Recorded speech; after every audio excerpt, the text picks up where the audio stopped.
In the hushed heart of India, far from the clamor of city life, there lived a man in a small village called Ranbajpur near Tarakswar in West Bengal. For over 40 years, he hadn't slept, not out of hardship or illness, but because he had transcended the need for sleep. He was known simply as the Sleepless Saint.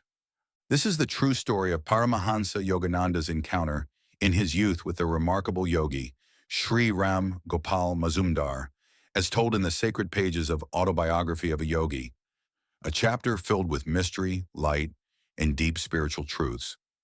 It began with a deep wish, quiet, sincere, and full of longing. Paramahansa Yogananda, in his youth, had a strong desire to live in the Himalayas. At that time, he was known as Mukund, a young seeker with a heart full of devotion. Mukund often thought, if I live in a quiet cave, far away from people, I will be able to find God. One day, he went to his spiritual teacher, Sri Yukteswar, and asked, Master, please let me go to the mountains. I want to meditate in peace and connect with the divine. Sri Yukteswar looked at him kindly and replied, many people live in the Himalayas, but not all of them know God. It's better to learn from someone who has found God than from a silent mountain. But Mukund didn't fully understand. He thought the silence meant permission. That evening, he quietly packed his things and left home. Mukund had heard about a saint who lived in a village near Tarakaswar. People called him the Sleepless Saint. His name was Sri Ram Gopal, and it was said that he hadn't slept for many years, always staying in divine awareness. Mukund took a train and reached the famous Tarakaswar temple, but in his pride, he didn't bow in front of the holy stone. He thought, God is inside me. Why should I bow to a rock? He didn't know that this small act of pride would bring him trouble. Mukund asked someone for directions to Sri Ram Gopal's village, but the man gave him the wrong way. Night came. He got lost in the darkness. Jackals howled. Fireflies flickered through the trees. After walking for hours, Mukund finally found a kind farmer who gave him food and a place to rest. The farmer told him the truth. He had taken the wrong turn at the crossroads. The next morning, tired but still hopeful, Mukund continued walking. The sun was hot. The road felt endless. Every person he asked said, it's just a little further, but it never seemed to come. Then far ahead, Mukund saw someone walking toward him, a small man with eyes that seemed to see everything. The man stopped and said, I was going to leave, but I stayed because your reason for coming was good. It was Sri Ram Gopal, the Sleepless Saint. He looked at Mukund and said, you came without telling me. That professor had no right to give you my name. Mukund stood quietly, unsure of what to say. Then the saint asked, where is God? Mukund replied softly, he is inside me, and everywhere. Sri Ram Gopal nodded, then said, then why didn't you bow to him at the temple yesterday? Mukund was stunned. How did the saint know? He realized then that his pride had taken him off the right path and caused him suffering. Sri Ram Gopal's voice became gentle. Your master has everything you need, Mukund. You should go back to him. The mountains cannot teach you more than he can. Then he asked, do you have a quiet room at home where you can close the door and sit alone? Yes, Mukund said.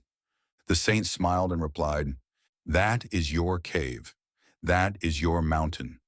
That is where you will find God. Those simple words touched Mukund's heart. His desire to run away to the Himalayas faded. He finally understood. The real journey is within. Sri Ram Gopal took Mukund to his small cottage in a peaceful jungle village. The home was simple, made of clay and bamboo, but filled with warmth. He lovingly served Mukund rice, lentils, and sweet lime juice. That night, they meditated together under the moonlight. Sri Ram Gopal sat in perfect stillness for hours, like a statue of peace. Mukund could feel the calm power in his presence, deep, quiet, and glowing. After some time, Mukund asked, can you give me samadhi, that deep connection with God? Sri Ram Gopal replied, not yet. Your body is not ready. If I gave you that divine energy now, it would be too much. But your master, he will give it to you soon. Then the saint said something that surprised Mukund. I've been meditating for more than 45 years, said Sri Ram Gopal. I don't sleep at all. But still, I ask myself, have I truly pleased God? Mukund was shocked. If you don't know, then what hope is there for someone like me? The saint smiled kindly. God is eternal.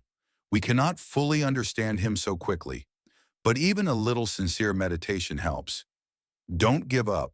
Keep going. You will find him. That night, as Mukund lay down, something amazing happened. Whether his eyes were open or closed, he saw bright flashes of light, soft, golden, and beautiful. The whole room was filled with a glowing energy. Mukund said, "Sir, how can I sleep when there is so much light all around me?" Sri Ram Gopal smiled gently. "You are lucky to see this, Mukund. These spiritual blessings are rare." In the morning, Sri Ram Gopal gave Mukund a few sweets and said, "You can go now, but I will not let you leave empty-handed." He looked into Mukund's eyes, and in that moment, Mukund felt a powerful peace rushing through him. A back pain he had suffered for years disappeared. He felt light, joyful, and calm. With tears in his eyes, Mukund bowed and touched the saint's feet. Then he turned and walked back, not toward the mountains, but toward something greater. This time, when Mukund entered the Tarakaswar temple, he bowed down fully. The stone no longer looked like just a rock. In his heart, Mukund saw it as a symbol of the whole universe, full of divine presence. He took the train back to Calcutta, not to escape, but to return to his guru with a new understanding. The real Himalayas are inside. This chapter, The Sleepless Saint, is not just a tale of miracles or strange phenomena. It is a doorway into a deeper understanding of what lies beyond the senses, of a universe lit not by stars, but by consciousness itself. A world that answers not to effort, but to inner surrender, where light becomes food, silence becomes speech, and a bowed head reveals the divine.